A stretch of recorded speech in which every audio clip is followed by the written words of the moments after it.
I thought that I was getting some kind of invite to something. We think it would be great if you and Hill and we could do something together. Oh, nice. Gotcha. I thought, that's so nice. That's what I thought was happening.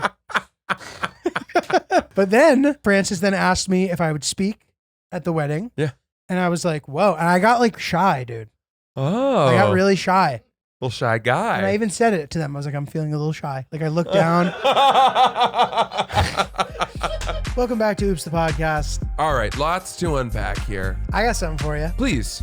Giulio, I don't know where you came up with that idea. Dude, this guy was a huge turkey. What is this, Japan? Which is one of the reasons why I hadn't told you about it. No, and I also just assumed you were saving it for the pod if you were going to tell me. Yeah. Which of course you were. Oh, yeah.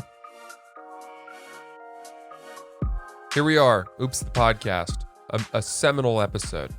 Let's go. It's a real turning point in our lives today. Is that what Seminole means? Well, it's not a tribe. Oh, Seminole is tribe. Oh, those are different words. But there's Seminole. A-L? Seminal. Got it. As opposed to Nole. Yes, right. Which is also, by the way, the top golf course in Florida. Really? And their logo is the face of a Native American. Is it in Tallahassee? I think it's closer to Palm Beach. Okay. But one has to wonder how long that golf course can resist the winds of change in, as the Washington Redskins, right, and the Cleveland Indians, et cetera, et cetera. But it sounded very like tribally of you. The winds of change. Yes. When the bird flies over the trees. Yeah. A crow lands on a branch. Dude, so I learned something interesting, speaking of which. You know the Stephen Talkhouse? Did you tell me this? No, I didn't tell you, okay, but I know so it's a bar out in it's in Amagansett. Amagansett. Hamptons area. And I had always just thought it was like a sort of literal, the Stevens Talkhouse. You go there and talk to people and socialize. You've never been? No, I've been many, many times, but I just thought that was why the name was what it was. Uh-huh. But I found out that was actually a name of a Native American who lived out there, and he used to walk from like Montauk to Sag Harbor every day or something. So it's a long which way. is an insane walk. That's got to be like a 35-mile walk. Oh, you think it's 35? How far? From where to where? From Montauk to Sag Harbor, walking. That is long. It's got to be. That's long. Yeah. I would say, because it's like, I don't know. Ryan, I don't know. It might be Ryan 20. Sag Harbor. I think 20. Okay. My guess is 20 miles. Ryan's checking that right now. But anyway, so this guy would do that walk all the time. The guy just loved walking, apparently. And why didn't they call him Stephen Walkhouse? I know. Is that where you were going with that joke? No, I wasn't actually. Okay. I wasn't. I'm glad I didn't. I don't know why I said I know. I should have said, I've realized since you've said. Yeah. I shouldn't have said I know. I did not know. And that was quite good. But it was right there. God damn it. Yeah. Ryan, what's up? 20.4 miles. Look at that. I said 20. Well done. Well done. 4/10 of a mile off. So wait, your last thoughts on this are? No, so hear me out. Well, sorry, unless you have. No. Okay, so he would walk all the time. So the post office was just in its inception, and they hired him as sort of a regional guy to deliver the mail. Unreal. And that is who Stephen Talkhouse is. And like 3 different people have told me that story in the past 2 weeks. One of those things. You hear about it for the first time. Right. What a strange name. Stephen Talkhouse. I know. It doesn't sound as Native American as you'd think. Right, but then I think I don't know a whole lot of Steves. True. In the Native American tradition. Not that I know of. But like, I think of like Proudfoot. I always think of foot, wing, young wing, little foot, Proudfoot. Yeah. Right? Bear claw. Big toe. Big toe. I love it, dude. Oh, but Talkhouse again. It's like I know. It just feels like some kind of weird Mad Lib where they just jumbled a bunch of words together and then picked 2 out, and that's who you were. It's like one of those. Remember when you do those AOL Instant Messenger games? What would your rap name be? Oh yeah. You take the name of the street you grew up on. Yeah, right. Then you did something else. Your porn name, like the first car you ever drove plus the color of something. You just are like blue Volvo. Yeah. Something. Yeah. What was it? Ryan's got something to say. No, it's just funny you say that because growing up, mine was Volvo White. I always thought that was like a Frank Ocean type name. Nice. So, good guess. Volvo White. That's very swag. Cool. All right, dude. Well, you've been getting yourself in a lot of heat lately. Oh, boy. And so can I, before we even talk about that, you've been with me long enough that you are fully aware that I find trouble. You do. And I need to hear from you why. Because you must have a reason at this point. You must have detected a pattern. Because I can't play naive anymore. I can't say, I don't know why I keep finding trouble. I don't know where these people are getting so mad at me. And because it happens so much that at a point you have to just say, well, clearly I must be somewhat culpable. So it doesn't seem this. I think this is why. In this situation, I don't think that any of us saw this reaction coming, even if we could have. We'll fill in the blanks in a second for anybody who doesn't know what's going on. But in general, the idea of confrontation and conflict doesn't seem to really bother you much. Like it doesn't appear like you're looking to avoid it. And then when it arises, you are up to the challenge of attempting to deal with it, and maybe not in a kind of brutish way, but you're willing to handle it. Mm-hmm. So I would say that alternate side parking, I was always impressed at how you'd find yourself in these situations where like people were fighting and you thought it was like fun to film them fighting while being in the picture. I was like, how does this guy, I'm getting stressed out watching this, and yet the guy does it every week somehow. So it doesn't seem to bother you. Plus, the nature of what you were doing was confrontational. You were sitting there blocking the emergency lane for assholes who are trying to skip the line. Noble.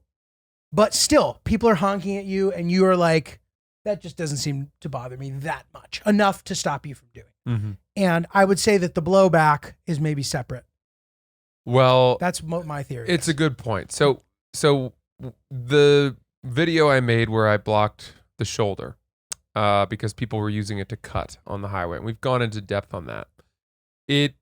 Since the last time we talked about it, it has not only has it not died, it has gone more and more viral. It was on the front page of Reddit. Yeah.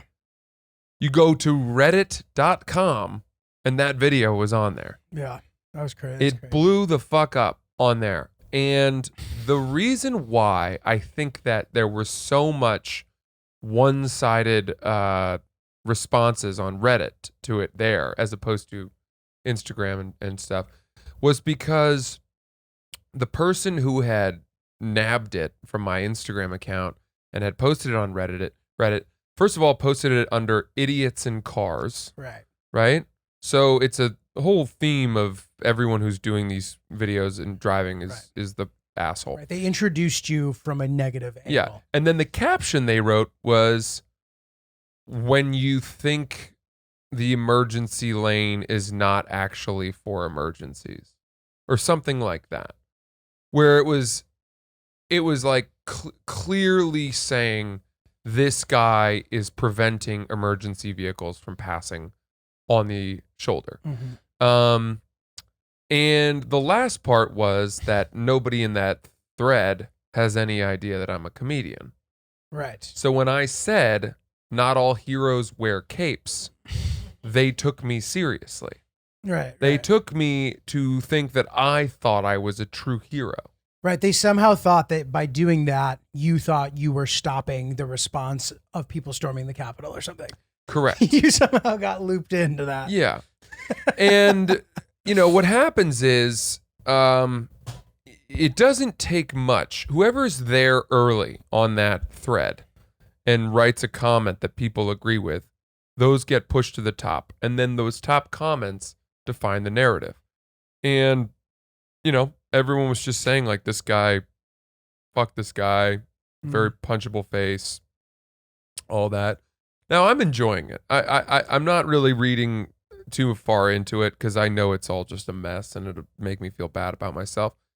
But I am getting a lot of messages again, right? They had trickled off. Yeah. And now they're back. Can I add something before I know where you're going with this? Can I add something first? Please. So I got a bunch of messages from people that Francis was on the front page of Reddit. And I was like, oh my God, that's so great. I didn't click it. I just was like, that's so incredible. So I texted Francis and we had actually had a really heartwarming conversation not long before, which we can probably talk about slightly later. Huh. We had a nice moment together. Yeah. And 4 or 5 hours later in the day, I'm like, dude, congrats. I sent something like, oh, dude, setting the internet ablaze, which I meant in like a positive way, but I hadn't looked yet at what the post was about. So then Francis was he replied in a way where I was like, oh, this might not have been positive, but I had smoked a little. So I was unable to navigate this conversation. Oh, I'm so sorry I left you. No. I very quickly nipped it in the bud, I think, the following day. But at the time, it was hard for me to express, oh, I didn't realize that might have been negative. I thought it was definitely positive. I still feel like it's positive because any press is good press, right? But I didn't want you to think that I was somehow like doing that thing where people act like they're being cheering for you, but they're actually happy to see you fail. Mm-hmm. I wasn't doing that.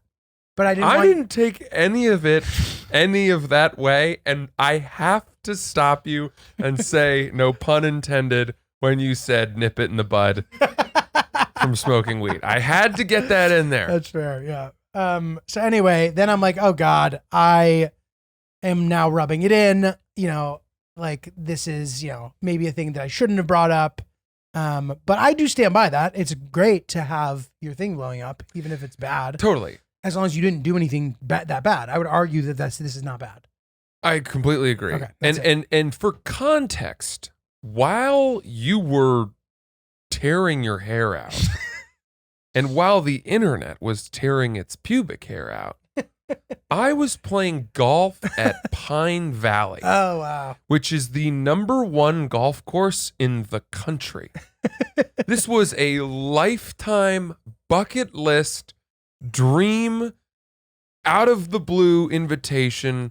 Played the course Tuesday afternoon, did the overnight, stayed in the cottage. Wow. Coat and tie dinner, history, That's lore. a thing? Oh, it's... So, but when you get invited, do you know that that's going to happen? Or is it like golf course to golf course specific? Does an invite entail the cabin, the dinner? No, not everywhere. Okay. And I don't think that everyone who gets invited to Pine Valley gets the overnight either. But that's the proper way to do it. And you were invited by somebody specific? You have to be invited by a member. Right. So that member laid out to you, hey, we'll play 18 and then we'll do this and then we'll do that. Correct. And we did the dinner, the overnight, and then played again in the morning. Got it. And it's the type of place that I honestly probably can't talk about it too much because it's just so incredible and so cool, and it's very exclusive and quiet. Mm-hmm. So I don't want to go too into it, but to be in the crosshairs of the internet of hundreds of thousands, if not millions of people who were mad that I had blocked the shoulder to try to prevent people from cutting, which, by the way, every single person that takes issue with that, with some small exceptions, to me, the reason they're mad is because they cut using the shoulder. And they're mad that someone stood up to them. These are not... Occasionally I'd get some message that was like, this is bullshit. My wife's appendix burst last week. Right. And someone tried to stop us, and as a result, she died. What? And it's like, no. They said that? That didn't happen. You're lying. They said that? A lot of people did, and they all lied. They're all lying. All those people that said that shit are lying. Are you sure? 100%. Did you look into it? Dude, it's the exact same thing as saying, like, I can't hand in my paper on time. My grandmother passed away. You've gotten in trouble for this before, by the way. Just saying. These stories were so outrageous and so ridiculous. My wife was growing a tail. Yeah. And she turned into a raccoon before we were able to get there. We used the emergency lane to collect the milk for our children who would starve otherwise. How dare you? Like, right. What are you talking about? So that was just an example. Yeah. Okay. I did have a couple of people who were EMTs and said, we need this. And I said, no problem. Just so you know, I could very easily have immediately merged back in and gotten out of the way. And I would have done if I'd seen you. And they were like, oh, good. No problem. Nice to speak with you, rational human being. That's nice. That's nice, yeah. But point is, I'm getting all these messages from all these nut jobs, and I am so completely and utterly unbothered because I'm at Pine Valley. Yeah, dude.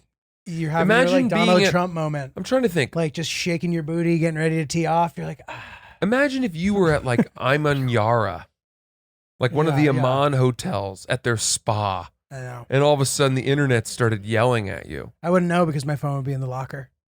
And it would be quite nice. Exactly. Yeah, I didn't have my phone. It was in my golf bag. There's a no phones policy. I didn't catch up until very late at night, at which point I posted something very snide. Where I said I didn't care because I was wearing my ladybug tie, which was made by Salvatore Ferragamo. I'm sure that made people happy. See, I think that's why. That's another reason why. Yeah. You're willing to be like, how can I make these people more mad? Yeah. How can I make them more mad? Yeah. Which is good. It's good to have that kind of defiant spirit. You know, I also think You're a rebel. I'm in an unusual position where people say, a lot of the times people will say, well, look at this guy online coming at me. If we met in person, you know, he wouldn't say these things. And it's like, well, if we met in person, I would. I am a big guy. I'm not afraid. If someone I wouldn't do it if someone had a knife or whatever, or if I thought there was a risk of that. But a lot of these people, I stand behind what I say. I don't have a problem. Defend myself. I'm not going to fight someone, but you know what I mean. Most of the people who are talking shit to me wouldn't attack me on the street. Right. Anyway, I don't, that was a funny thing. It blew up, but here's where it gets funny. So I got a whole bunch of DMs. Very negative, including one from a guy. And I look for funny stuff to take advantage of.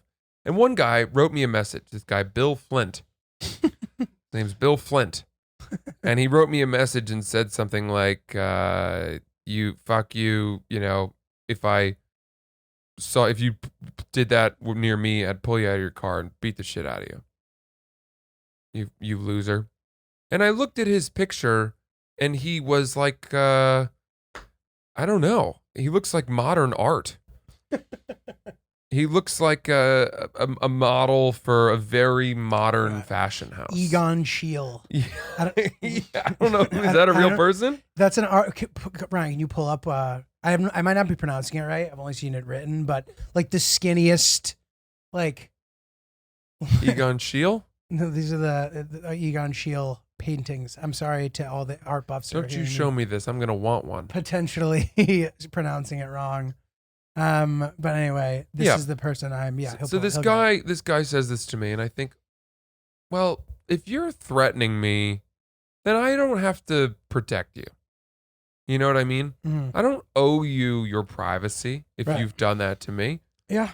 And so I took a screenshot of the picture he had posted of him, shirtless, not looking at the camera, you know, wearing a very droopy Rolex, which is a strange thing. I don't know why you wouldn't tighten it. That would bother me if it were sliding up and down my forearm.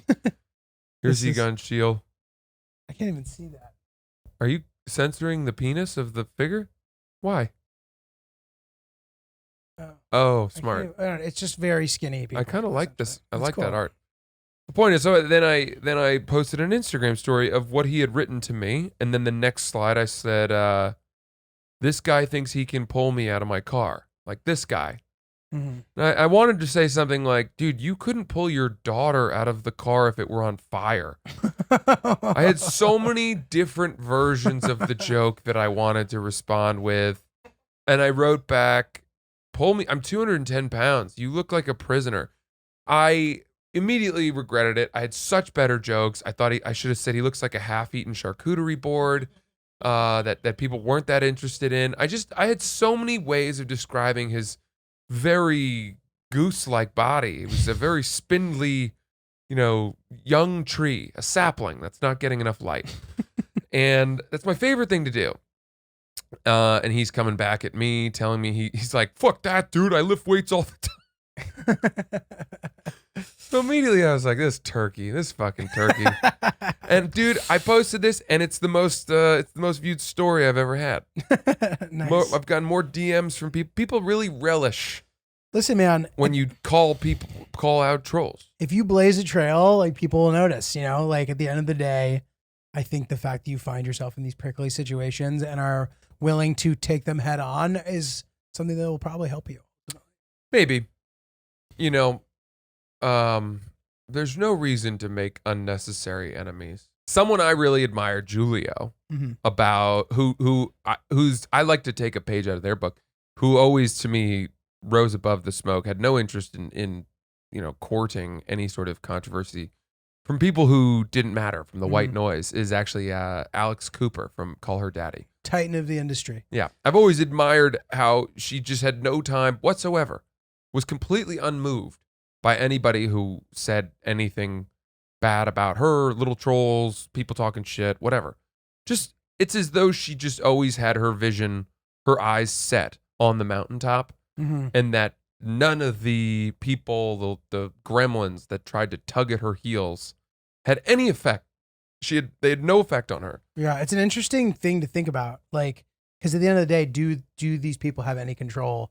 Oftentimes, not at all. They don't if you don't let them. Right. But it's hard because you see it all, and you want to tell them how little they mean. But the second you do that, they've won. Yes, you've now given them a forum to compete. Yeah. And you don't need to have so much belief in your purpose and yourself and where you're going, as to completely ignore or be unbothered, unanswering to the people that tell you you're not going to get there, is a remarkable strength of character. I really, I don't know. I'd love to ask her sometime how she fucking does it. Yeah, it amazes me. And even people who are like being antagonistic, which I don't think she is. Like, I sent you a clip of this guy, the guy who's like, if you order sushi, you're a pussy.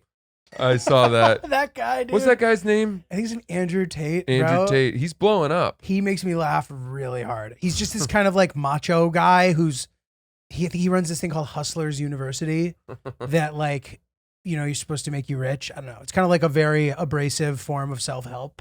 But dude, he'll say shit that he said something about hell. He's like, if I go to hell, he's like, and the devil, what's the devil going to do to me? Is he going to burn me? He's like, do I look like a bitch? I'm like, dude, so that guy must get so many hate messages. Yeah. Doesn't care. Totally. Yeah. Well, Bill Flint, shout out Bill Flint. So, okay, but dude, the thing about the Bill Flint situation that I found interesting is that you've been posting the sort of, and it's gone from being angry to now I'm unsure if like the next time I come to your show, he's going to be in your green room. Like, you guys have turned the corner. Dude, he is so clearly thinks he's a social media influencer that he doesn't, any attention is good for him. So he's just happy. But now your guys' conversation has become pleasant. Well, a lot of people are messaging him because on thinking that they have my back. Got you. And I appreciate that. Yeah. But he is just happy to go back and forth with them. This is like attention for him. Right. Even if it's hate attention. Right. So whatever. Good luck to him. Bill Flint. Dude, one time, did I ever tell you about the time I got a message from someone? This was back when my Game of Thrones songs would get featured on the main Barstool Sports account. And he just messaged me and was like, fuck you. I'm so sick of seeing your shit. Not Bill Flint? Not Bill Flint. Different person, okay. I'm so sick of seeing your shit. You're and then he called me the homophobic slur.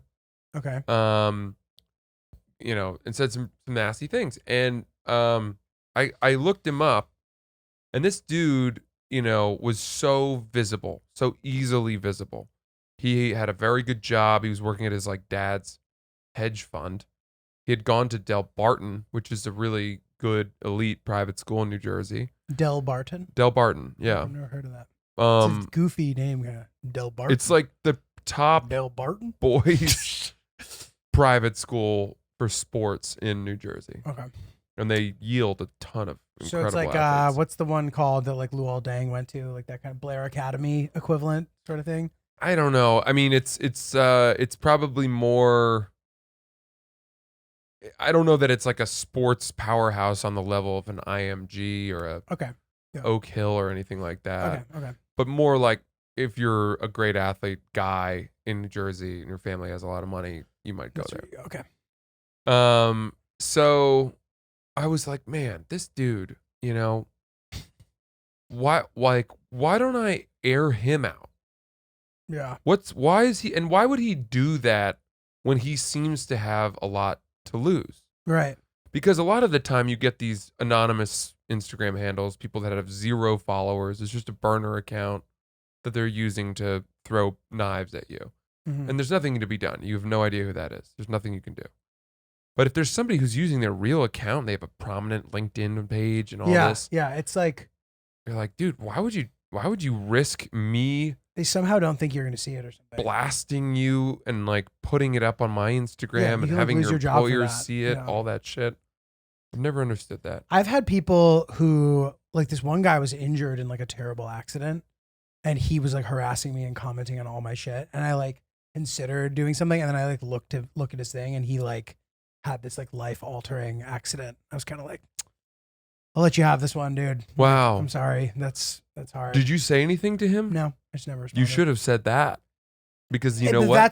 That's revengeful. No.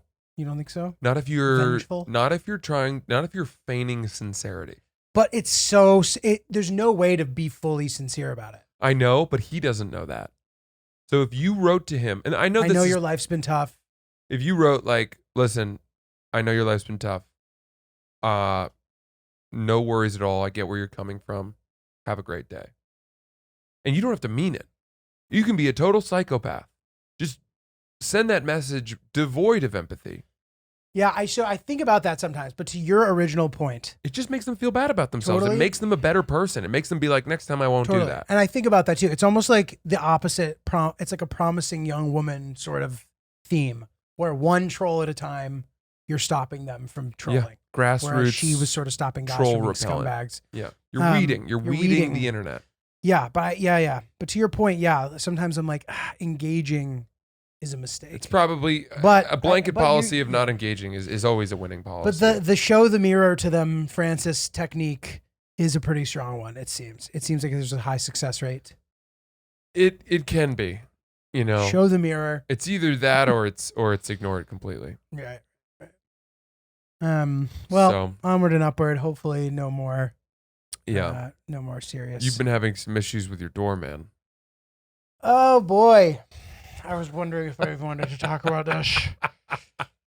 I'm not. They're not actual issues. I'm just wondering. Let's pose this as a hypothetical, beyond the statement that Francis just made. Yeah, Giulio may or may not have an issue with someone else's doorman. I don't know that this is even an issue necessarily, but here's a question.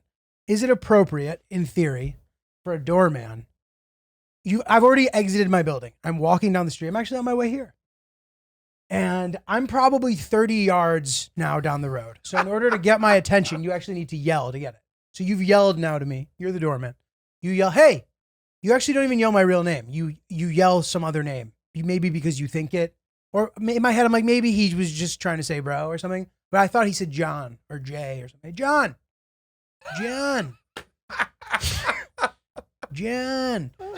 So I'm like, I had to go, me? Uh-huh. And he's like, yeah. And he flags me over. I'm now going back to him because there's something up. So I'm like, oh, I need to go. And he goes, I need to talk to you about something. What do you need to talk to me about, dude? Please. And then he says, in theory, let's say he said that he needed a little bit of money. How much? Not much. An amount that I could easily give to him if I had time okay. Was it $39? Something around there. Was it $41? It was something right around there. Okay. Something that's no problem, honestly. I would have given it to him, but 2 problems. Was it the average of those 2 numbers? No, but around, let's say it's around there. It's around there. It's easily, and I didn't, as most people typically do these days, let's say I didn't have any money on me. And I am running. If I were to go and get money, I would then be late to the podcast, which is unacceptable. How exactly did he pose this to you? So, what were the words? Let's say perhaps the doorman were to say, I need a couple bucks like to get home or something. I get paid next week. I'll pay you back. No problem, ultimately. But hey, sorry, dude. I have to go to work, and when I get back, you're gonna be gone. So, I guess if you're still having this problem tomorrow, let's talk. I have sympathy for that in general. But in theory, if that were to happen, it would feel inappropriate to me, being that I live there. It's your home, dude. You're not like getting. It's not even getting shaken down. It just feels inappropriate. 100%. Yeah. You are 100% correct. So anyway, I don't know. That feels like pretty unprecedented. And I've asked a few different people about it, and with people who have lived with doormen, and they're sort of like shocked. Yeah, it's not supposed to be done. Why don't you ask the other doorman? Yeah, I don't know what that is. It'd be one thing if one of our doormen came up to me and was like, "Dude, I'm so sorry. I'm in a bind. I need $5 to pay for a subway fare home. Is there any chance you can hit me and I'll hand it back to you like tomorrow?" Yeah. And I'd say, "Oh yeah, no problem." But the amount that you were asked for is a strange amount. Yeah, I was thinking maybe it's how between now and next week covering. But dude, it's just like Have you had long conversations with this guy? Do you know him? He's new, bro. Yeah, that's out of line. You're Yeah. not supposed to do that. You're not supposed to. You're do not that. supposed to ask tenants. It's your home. Yeah. You know what I mean? And so you have to face this person on a daily basis or very, very often in the week. And that's totally out of line. I'm sorry. Yeah, I know. And Let's put it this way. If you were to tell his boss that he had done that, the boss would be furious, might even fire the guy. Yeah. I would think that too. Also, another thought I just had was that theoretically, if this happened, he chased you down outside, so he couldn't be seen on cameras doing it inside. Because maybe maybe they could. Chatting isn't weird though, like with the doorman. Okay. That could be true though. It's interesting. Interesting theory, Chris. I don't Maybe there's disagree with audio? what Chris said. You think there's audio in the lobby? If the cameras had picked up you handing him money, oh, right. that would have verified the exchange. Chris, well done. That's very good. Very good theory. Yeah, very weird. I don't know, tough. dude. I don't know. Whatever. I feel bad. Like, but another reason what's inappropriate about it is like, don't put me in a position where I have to like, say no to you. Right. It's not a lot of money. I'm not greedy. I can give you $40, but like, oh, that's how much it was? what? No, roughly $40. Something around there. No, it was actually an oddly specific amount, to be honest. It wasn't. Oh. It was around there. I don't know why. $37 was the amount. Oh. Damn, I In this thought it was hypothetical 40. Scenario, $37. You had told me it was 40. Because there's no need to be specific. Well, that's why when I you said, said is the it average. 39? You were like, no. And then I said 41. You're like, no. I said, is the average? And you said, no. And I was like, wait. Yeah, no, I know. Does Giulio know how averages work? I realized that I must have said 40. You rounded up. Yeah, I rounded You up. wanted him to be a badder guy than he was. I think you're a better guy for asking for 40. Then 37? 37, it feels just like so arbitrary. That's him making up a number to make it seem as though Right, he it's actually super needs it to pay specific. for a certain amount Which of is money. what made me a little bit more Yeah. icky. Not about your it. first day being asked for money, not your first rodeo. And let's say this too. It's possible that he has maybe exerted other slightly concerning behavior. We can kind of leave it at that. So, moral of the story, might be locking my door from the inside. Damn, bro. That's tough. Yeah. That is tough. You hate to see Doormen. Can't live with them, can't live without them. that. Right? But yeah, you don't like the idea of a desperate person working in your house, dude. You know what I mean? Like it's true. Like, desperation leads to poor and selfish decision making, understandably. Yeah. You had no choice. I had no choice kind of situation. Spot on. The fuck? Spot on. What the F, dude? What the F? Okay. Are we allowed to talk about what the opportunity that was Oh, presented sure. to- Yeah. Francis asked me to speak at his wedding. Oh, that's what you wanted to talk. Yeah. Yeah. What did you think I was going to say? Oh, I thought you meant some of the podcasts that I'm going to do this week. Oh, I wasn't. Well, we could talk about that too if you want. Sure, after. I want to hear about this. Yeah. So Francis, so the other day, Francis was like, "Hey, G, can you like stick behind for a second?" Yeah. Now, how did you feel when I said that? I didn't know, but I thought that maybe they wouldn't know, which I thought was funny. That they'd be like, "Oh God, what are they talking about?" Giulio, hang back a bit. Yeah. Hang back a bit. Every time I've ever been asked to hang back a bit, it's been bad. Sometimes it can be bad. It's not far off from we need to talk. In the capacity of our relationship, I've been living a pretty, honorable life. So I didn't. There was nothing that you could have said, Right. Besides, I don't think I've ever brought up a single thing to you that you did that bothered me. Never once. Have I ever? I don't know. You've brought up one time that I've done something that bothered you, and it was totally fair. I'm not sure. I'm unclear. I don't think you've ever done anything that bothered me. That's very nice. I hope that's true. You're pitching a perfect game. I mean, dude, It's all gonna come it's crumbling not gonna- down when you knock on wood. bang my fiance. It's like we're due for a big one.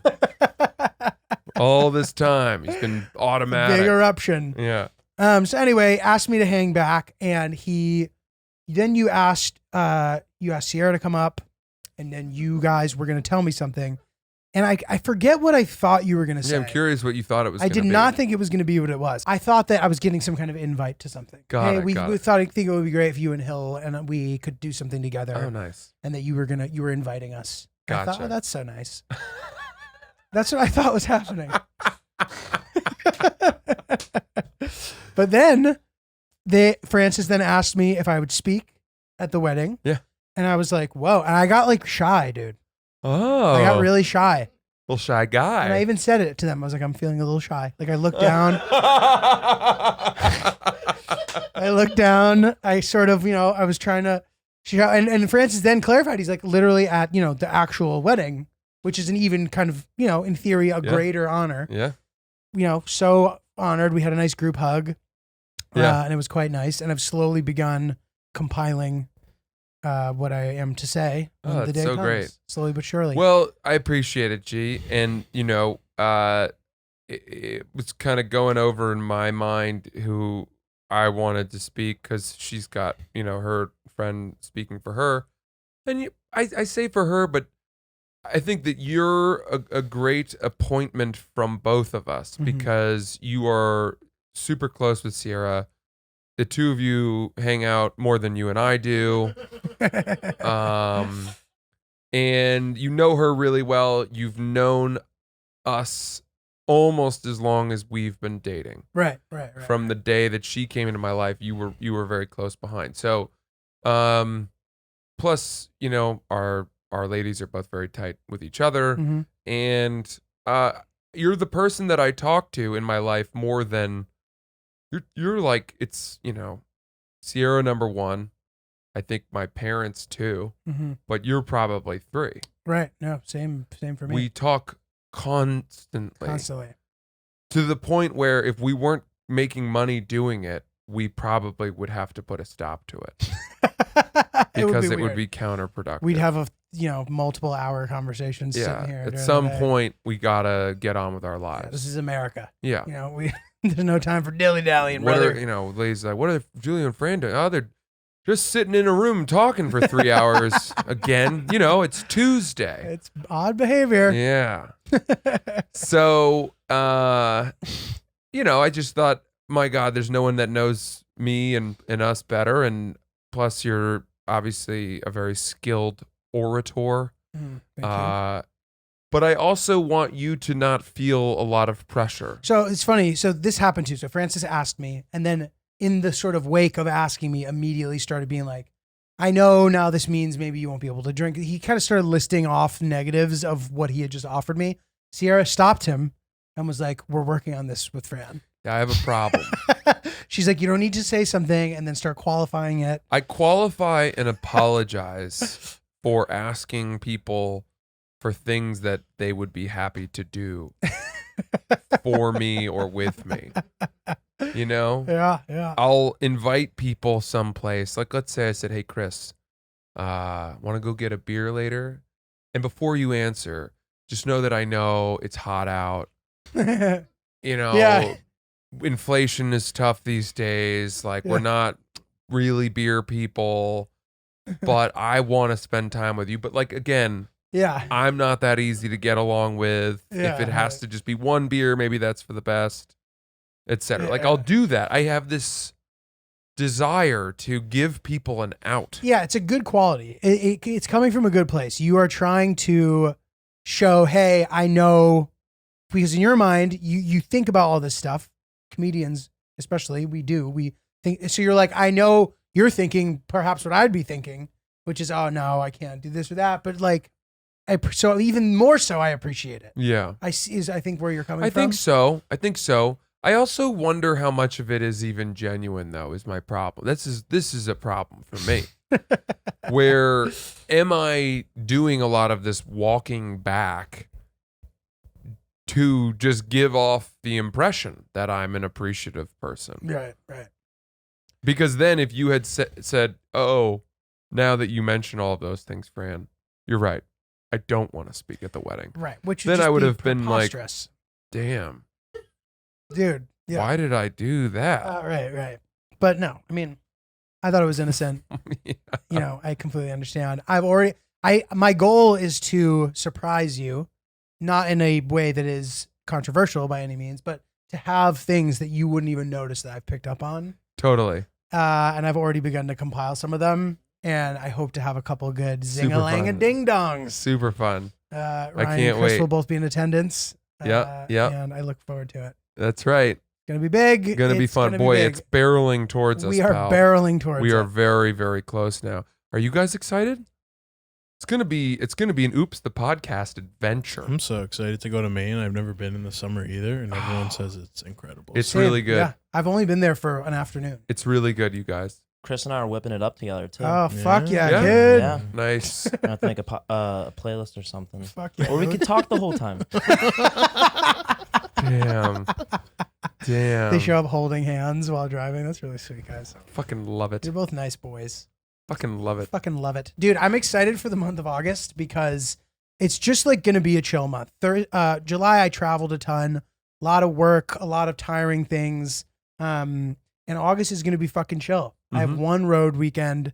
I have your wedding, my parents' anniversary party, and I just intend to kind of like be in the city and like try not to push it 100%, 70%. That's good. You know? And I'll probably still end up getting them done the same amount done. I've noticed. When I don't try as hard sometimes in the grind, I actually have a much more sustainable level of energy, which is an interesting lesson, I think, to be learned. Yeah. Learned. That's well said. That's well said. I'm excited too. My God. You know, everyone is asking me if I'm excited or nervous for the wedding. And I'm not. Either? I'm excited. Oh, not nervous. Sorry. I meant to say I'm certainly not nervous.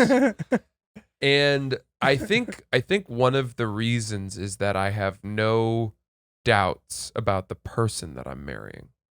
I feel very correct in having made the choice to marry Sierra.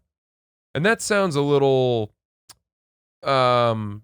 algorithmic, as though I've boiled it down to like a science. No, it doesn't. It's all based in love. It does not sound that way. Okay. You're just really happy you found a good person. Yes. It's But I'm not- also, I doubt a lot of major decisions I make. I weigh them from both sides, and they torture me.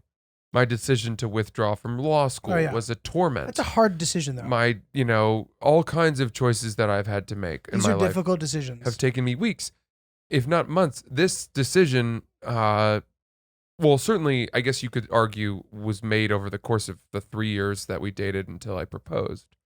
But then since proposing, I have been utterly at peace and happy with the decision to marry her. And, you think about movies about marriage and the amount of cold feet that people get, or the doubt that creeps in, the enormity of the moment, right?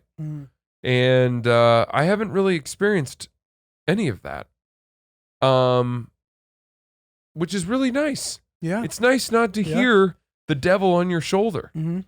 which I expect to hear in moments in my life that mean a great deal. It's good, man. Yeah. It's very good. Yeah. And, dude, it's tough. It's tough for us in general because our career path has forced us to make bold and unpopular decisions for an extended period of time. Leaving law school, that's traditionally a bad decision. Mm-hmm. Becoming a comedian, traditionally a bad decision. Yeah. Going to Iraq, traditionally a bad decision. Yeah. Like things like that. So I've been met with resistance along the way constantly. I will continue to be, as will you. So Mm-hmm. it's nice when you get to make a popular one. Like Yes. the person you're marrying. Yes, there's a lot of groundswell behind that. Yes. The fans, there are a lot of fans of Sierra. Mhm. Everyone's Sure. a fan of her, which definitely makes life easier. Yeah, You know what I mean? totally. Uh, Yeah, I've never enjoyed dating somebody who my friends didn't like or who I knew there's a high likelihood of her being super polarizing when Right. I brought them around. That always gave me a headache. And it would lead to like us not hanging out with groups of people, which sucks. You don't want that. right. You don't want to be the ISO couple. The ISO couple, the OB couple. Yeah, fuck that shit, dude. Well, yeah. So that's great. We're going to Kenya and Rwanda the next day, as you guys know. Amazing. And all is well. I look forward to taking advantage of that chunk of time as well. The chances of one of the three of us getting food poisoning at some point, I would say, is around 100%. Oh no. Oh God. Isn't that so annoying? Is there a way to prevent food poisoning? Can anybody tell us? Yeah, you just eat Cliff Bars the whole time. Yeah, but fuck that. I You know. you would then have to bring them with you. I'm gonna bring a few Cliff Bars. But are you gonna bring enough that it's every single meal? Fuck no. You'll be fine. I mean, I didn't get any sort of food poisoning in Rwanda. I just know that like outside of for our tummies, outside of like Western Europe and the US, like you always run the risk. And I would love to find a scenario where I can prevent it. So I have to wonder if the enormous cost of this safari that we're going on will help prevent that. somehow because I just think that I would agree with that. I would think point. that the camp it can't run the risk of giving us food poisoning Absolutely. due And to what they're charging us. I know. I agree very strongly with that point. Yeah. So it will likely be me. I'm the most likely one to be getting. Where are you going? We'll see, but it's not going to be popular. It's not going to be popular. It's going to be one of those decisions that is unpopular. Do you have a couple of candidates? Yes. Can I make some guesses? Sure, but I'm not going to say if you're right or not on the air because I just don't want to deal with it, which is maybe going to be my tragic downfall. Uh-huh. Are you trying to go to Russia? No. I went to Russia not that long ago. So Are you trying to go to North Korea? in theory, I would like to, yeah, but you have to board. I think you have to border across from China, and it's hard to go to China. Or Canada. You have to fly in from Canada. You can do that? I think Canada, you can go to Canada and then fly North to Korea? I think. Interesting. North Korea would be great. But I would say it's more unpopular. It would be more unpopular than going to North Korea, most likely. This Are you kidding me? No. Then you're going to Syria. No, but I would say equally unpopular, and we have to stop the conversation because you're going to get it very soon. So, What's left? What's let's left not- in we- terms we're of done. danger? Conversation over. You're going to the most dangerous place. Like, no, though, is the thing. So I wouldn't go. I've been surveying some of these places, and I have actually deemed some of them too dangerous to visit. What's too You should be dangerous proud of. for you? A place where I need to spend a lot of money to hire private security for the entirety of the time that I'm in public. That's too dangerous for me. That's not You talking about like Mali, no, but parts of Africa. Ivory Coast, West Africa? No, more like the Horn area. All the way south? No.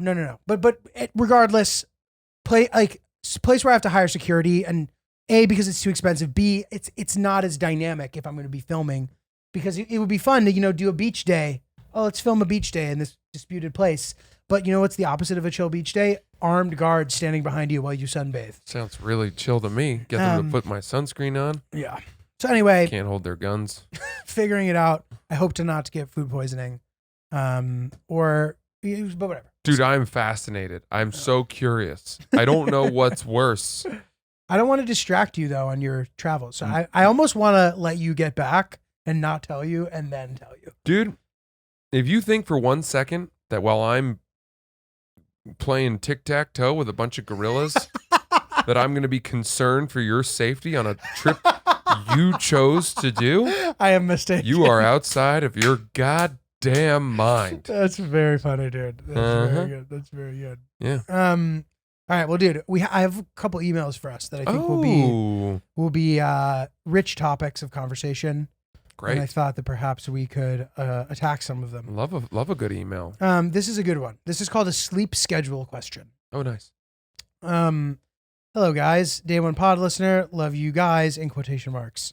I just had a quick question. When you and your significant other have different schedules that require one of you to get sleep later while the other gets up earlier, is it okay for your partner to have multiple alarms / snoozes while you're still sleeping in from your late work night? I feel like this is such a common scenario for chefs, servers, nurses, etc. when their partners are in a 9-to-5 industry. Thank you for your time. Okay. The answer is no. And I've No talked, snoozing? You're not allowed to snooze. You can't. What the hell? What? Dude, I have a 1 alarm and you're gone policy. If your alarm goes off and I have earned the blessed right to continue sleeping, but you have to go, you need to go. Like the prestigious Del Barton Academy. One That's strike right. policy, baby. That's right. And you're out of here, kid. God, Catch you smoking weed on the roof, you're gone. completely White Claws correct. in your sock drawer, you're gone. Gone. Xbox, gone. Get the hell out of here. Do not pass go. Do not collect $200 from your father. We live in a society that is not in support of night workers when it comes to things like this. And it makes sense. We're in the minority. But we are sort of treated poorly in the sense that building work happens early in the morning. People don't have much sympathy for the fact that we maybe have to be up late to earn our living. Yeah. And I understand. Well, I don't know what the solution would be. You can't do it the other way around, I guess. Doing it at night would be unacceptable. Yeah.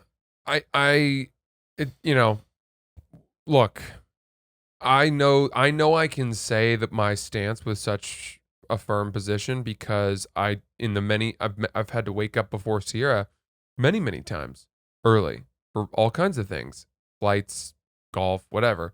And in no world would I ever subject her to having to endure me catching another 10 minutes and having the alarm go off again, because I know that when people do that to me, I cannot go back to sleep until they're out of bed. I don't know how many fucking alarms they're going to snooze through. And you're just fucking me.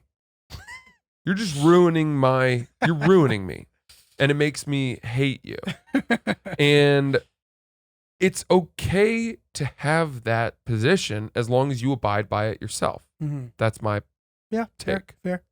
I'm trying to think how we deal with it. I don't think Hillary is much of a snoozer. I am. You're the last person in bed, by all means. Yeah, Snooze that's away. The thing. That's the thing. Typically, she's waking up earlier than me, so it's not an issue. I think that's fair. Yeah, I like where you stand on that. that's it. Dude, I caught Hillary. Hillary's been going to my bathroom when I'm not around, and I'll find a little proof. I found a little piece of a sequin, one of those little circular, tiny little things, which I knew exactly what she's doing. She's using my mirror to get the good light, and one of those little puppies fell off her thing, and is just the most incriminating evidence that's ever existed. Damn. She has been encroaching upon my space. If you're and new I to don't the- like it. If you're new to the podcast, Giulio and his girlfriend Hillary have a firm, strong, separate bathrooms policy. They have 2 bathrooms in their apartment, and one belongs to Giulio, and the other Correct. belongs to Hill Dog. And when she's gone, I don't go in there unless I need something specific, and it'll be only when she's out of town. You wouldn't ever go in there to use the toilet? Nope. In the middle of the night, I will leave our bedroom. I go into the living room and use my bathroom. I will never go You're inside. telling me you never take a luxurious, clean girl bathroom dump? Never. Don't Feel- even know what feel that the is. warmth and cleanliness of that toilet seat? Girls don't do that, and neither does Giulio.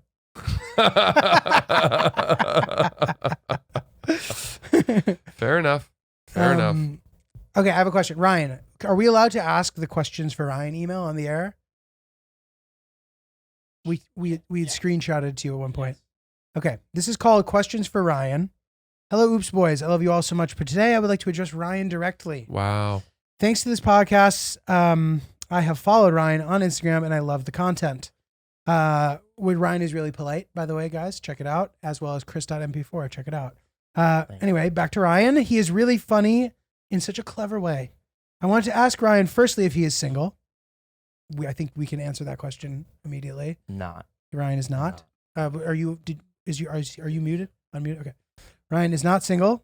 Sorry. But secondly, how do people our age meet other people? I love to laugh, hence why I am obsessed with this podcast. But it is hard to tell on dating apps if people are actually funny on the spot or if they are only funny when given unlimited time to curate a profile. For these reasons, I prefer to meet people in person. I was wondering where funny and single people like Ryan like to hang out and any advice on finding such a catch. Thank you so much for the compliment. Yeah. Ryan's looking jacked too. Polite by the way. right Sorry out of the to box. add insult to injury here, but he's looking swole as fuck. Yeah, he's got those nice Bicep pipes. veins. He's got pipes, baby. Pythons. He has invasive species pythons. Yeah, that's right. Boa constrictors. Thanks, up, bro? guys.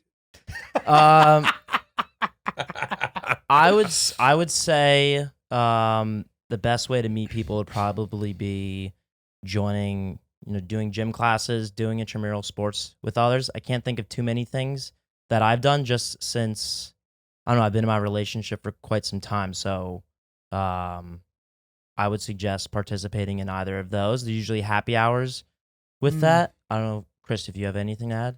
You think that's a nice bunch, the intramural sport group? It's a nice, nurturing bunch. Yeah. It's a great Funny peeps. Yeah, I think that would be a great place to start. Softball. One of my really good friends, we met playing kickball. Really? And we hang out like all the time now. A chick? No, it's a dude. Oh, good. I've been very there are other impressed chicks there. with Chris's ability. Chris takes steps to actively improve his life, which I have always respected about him. Yeah. He joined an intramural league to try to meet people because, a lot of his friends weren't in the city or something. Am I right about that? Yeah. And, I admire both of these young men for the lifestyles they lead. Quite nice. All right, so that's the advice. Any other places on your docket that you like to go fishing? Any other trout ponds that you find to be well stocked? Any other markets? No, have I the don't goods? really know. I'm like bad at meeting people, so It's hard, dude. yeah. It's hard to meet people. Well, I've met a lot of people that have met on Hinge. Hinge seems to really work. Yeah, that's where I do most of my meeting. Nice. It Where removes most of the that damage is social done. anxiety, Yeah. fear out of the way. Nice. Depending on how much of a risk you want to take, I went to some random sports bar after moving with my girlfriend and grab a beer and some wings.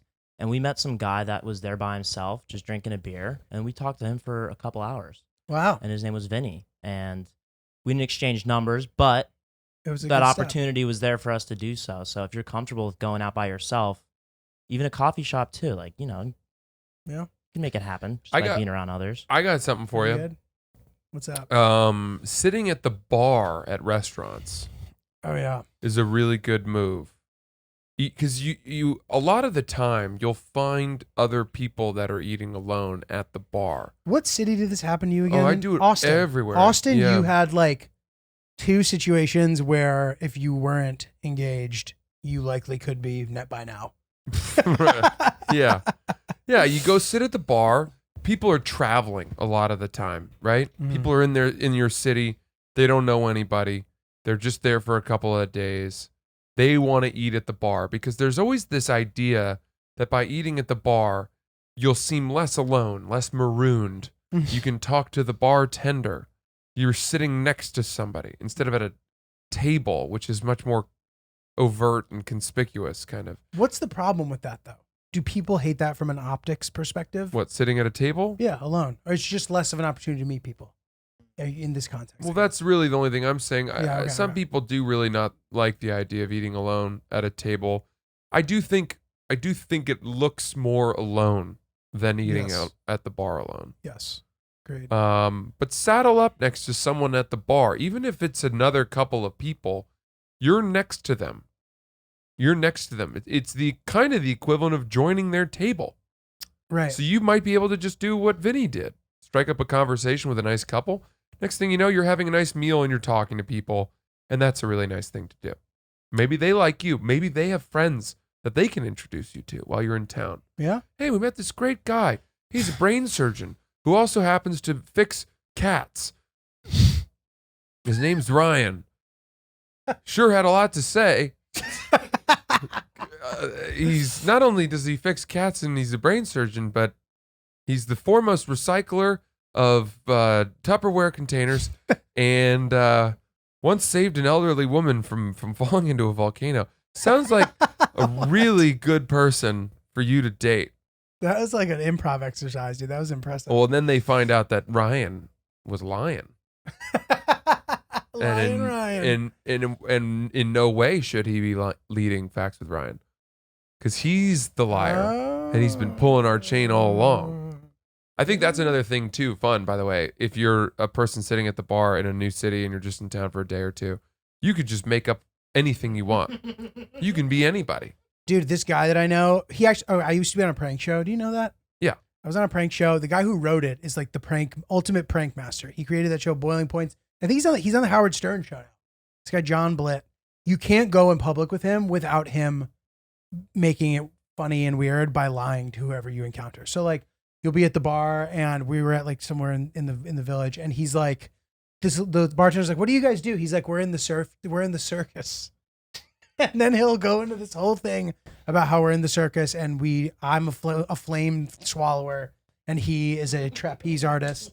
And then he'll like he just makes it more and more and more uncomfortable. Yeah, that sucks, man. But it's funny, dude. That's a pathological liar. But dude, you know what he did? Okay, this is what he was. I was kidding when I said go lie to people in foreign cities. No, but dude, he was on a flight with one of his boys, and he got on the loudspeaker and proposed to his friend, being like, "I love ever since I first tasted his lips."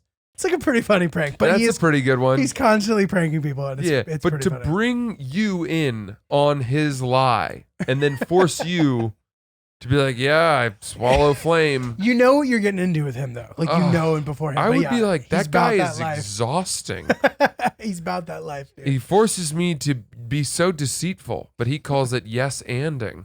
I don't know, man. That's not for me. Not sure I like that. Well, I think you guys will like each other. But anyway, should we do some Facts with Ryan? Facts with Ryan. Facts with Ryan. Is he lying? Facts with Ryan. Lord knows I'm trying. Oh. All right, so we got a couple. Seminole Golf Course. What do we got? Seminole Golf Course is at Juno Beach. Okay. Del Barton.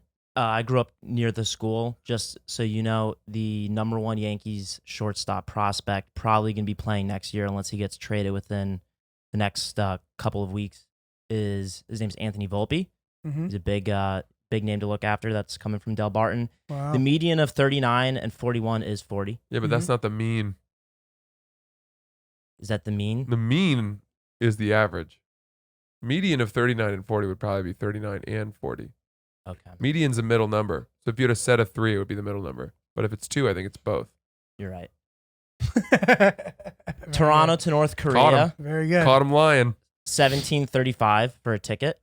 Okay. None are available right now, but that's what it would cost. And then you can buy a pack of 120 10mm sequins on Amazon for $9.99 if you needed some replacements. So.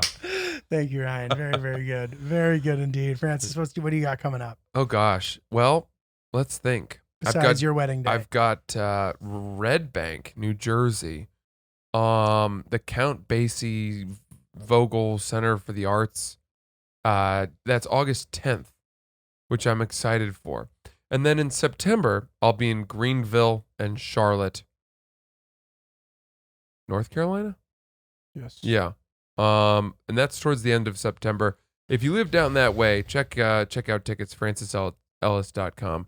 And hope to see you guys. What about you? Awesome. I am at Francis's wedding on August. I will be speaking there. I'm at the Comedy House in New Orleans on August 20th. I am in Charlotte at the Evening Muse on October 20th, and I'm adding shows in Ann Arbor in November. They'll be posting soon, and I hope to see you at one of them. And actually, I'm also going to have a New York City show, most likely in September. Nice. That I will keep you guys posted on as well. Sweet. That's Oops the Podcast. Thanks, guys. We'll see you on Thursday. Bye-bye.